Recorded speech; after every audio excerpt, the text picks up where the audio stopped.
Hi, I'm Kim Montagnese. Today I'm going to show you how to make this really gigantic tote bag. Ever since I saw this beautiful burlap, this decorative burlap, I've been trying to think, what can I make out of that burlap? Be nice and sturdy.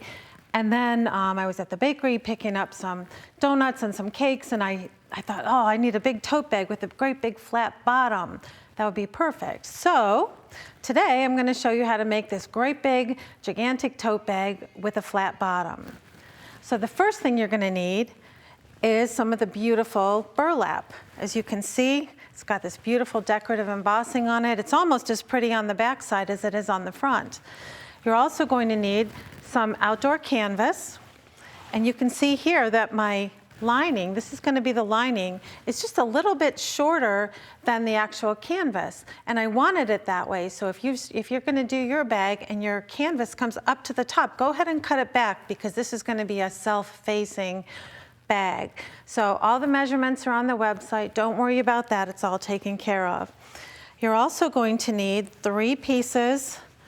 Again, this is with the fabric. You're going to need 3 strips for your handles, and you're going to need 1 strip for your center panel. I'm using the width of fabric folded. This is going to actually be along the bottom. It's nice and easy to measure, and this is going to wrap up against the edges. So let me show you how I did that center panel, but before I go there, I had a lot of choices to make. So I have all of these embroidery designs. I could have used those as the front panel, made a pocket out of it. This one I've stitched a doily on and put some ribbon around there.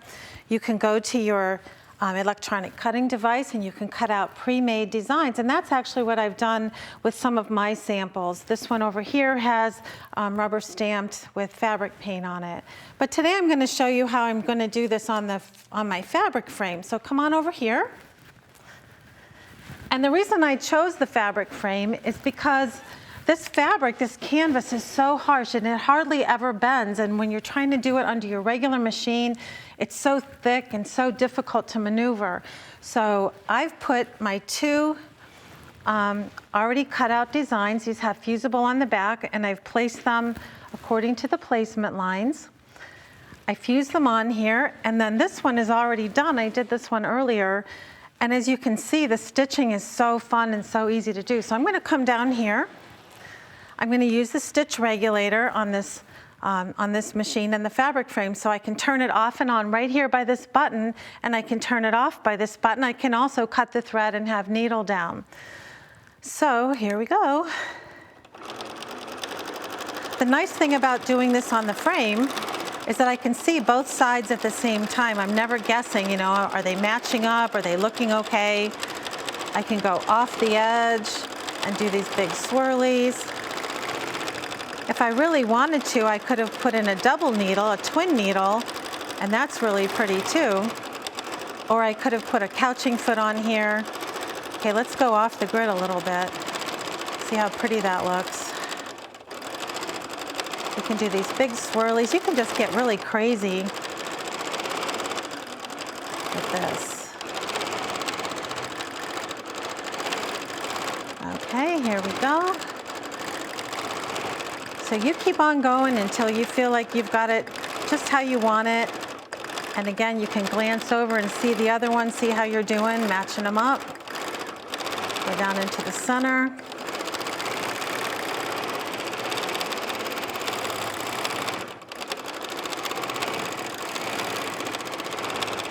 Okay, so you're kind of getting the idea here. It's just fun and easy. Look how easily it's gliding. Ooh. Okay, and I'm going to stop it right there. I'm going to cut the thread. Okay, and that's what I did just that quickly. It's so easy, it's not flopping all over, you know, hanging off the side of the machine. So now I'm going to go back over and work on the one that I finished.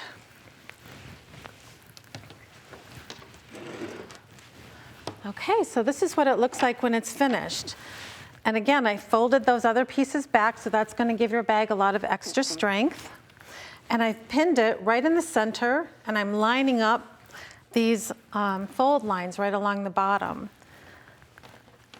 And remember earlier those 3 pieces of the strap fabric, I've stitched those together. right sides together, and then I press the seams open, as you can see right here, and then pulled it up like this.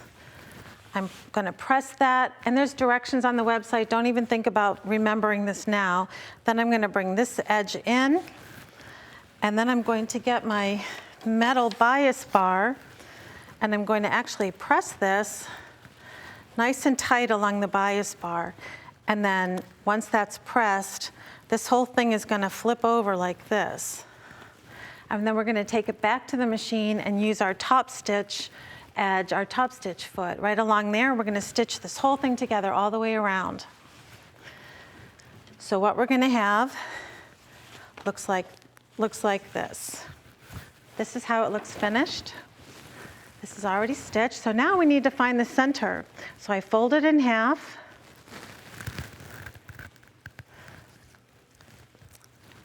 I'm going to fold this in half and lay it right along here, and I'm going to lay it just barely past the edge here.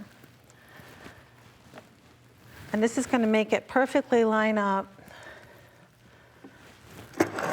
There we go. And then, again, trying to keep track that this is the exact center, I'm going to flip this right over and bring it over here. And we're going to pin this down. And we're going to stitch all the way around. Across here, we're going to tack it down a little bit so it's nice and strong, all the way down here, right across here, and then we're going to come over here and do the same thing all the way around. So now this is going to be your handle.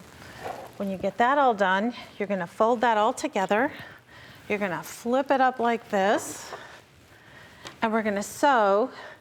And I'm going to use a blue jean needle, these great big needles, because this stuff is really thick and really difficult. So make sure that you use a nice big needle on this. We're going to stitch the sides, and then we're going to do our box bottom. And that's going to be, I'll show it to you. It's a little bit easier to see when you show it on the lining. So I've stitched the sides of the lining. I've left an opening here. That's going to be to turn it. And I've made these little templates for the bottom, for the lining. It's a 7-inch square that I've cut across. I folded my lining so that the corners come together, and I've used my water-soluble marker and stitch right across here, right across here.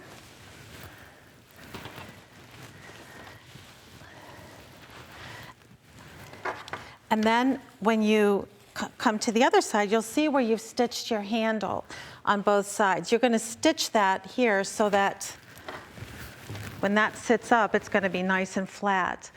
Then you're going to take your lining, you're going to put right sides together.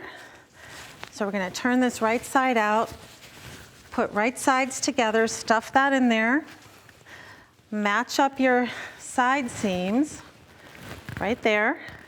And even though this is shorter, once we turn it, you're going to see that it turns all the way.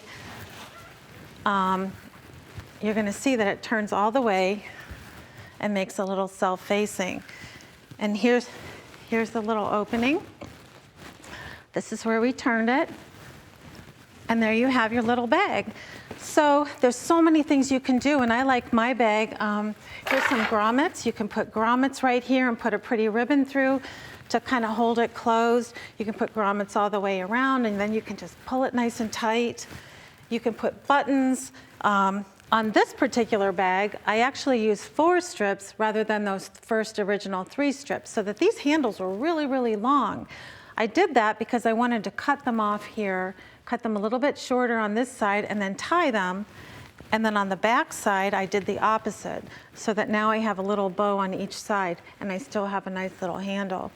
The other thing you can do too, if you're a knitter, you can stitch little lines down here, so you can put your knitting needles in there, all of your yarns. You can put extra pockets on the inside. You can add another pocket right here. So next time you're at the store and you just need to carry everything, now you've got a great big flat bottom gigantic tote bag.